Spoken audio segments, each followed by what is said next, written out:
Also out today, a new urgent climate report from the United Nations. It suggests some parts of the planet could become uninhabitable if the world doesn't adapt right now. Here's CNBC's Diana Oleg.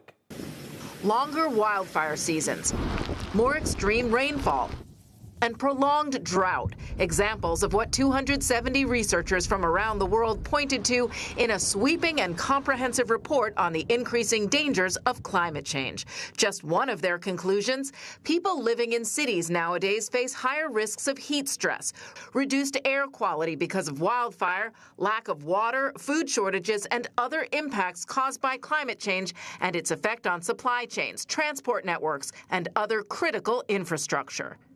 Today's IPCC report is an atlas of human suffering and a damning indictment of failed climate leadership. With fact upon fact, this report reveals how people and the planet are getting clobbered by climate change.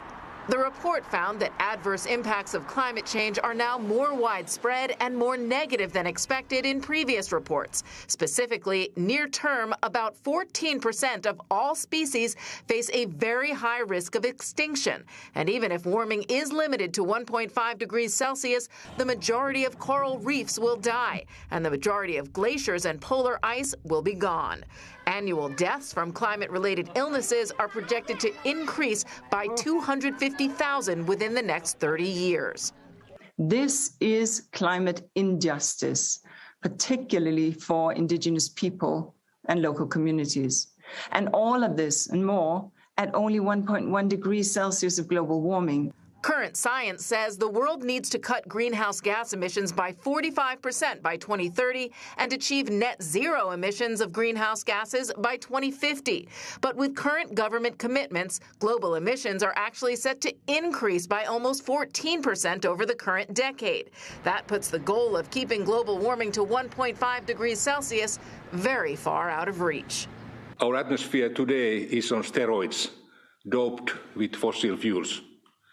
This is already leading to stronger, longer, and more frequent extreme weather events. While the report is certainly dire, scientists continue to stress that there are opportunities to mitigate the damage, adapt to new realities, and to make cities, economies, and even ecosystems more resilient. What is lacking, they said, is leadership.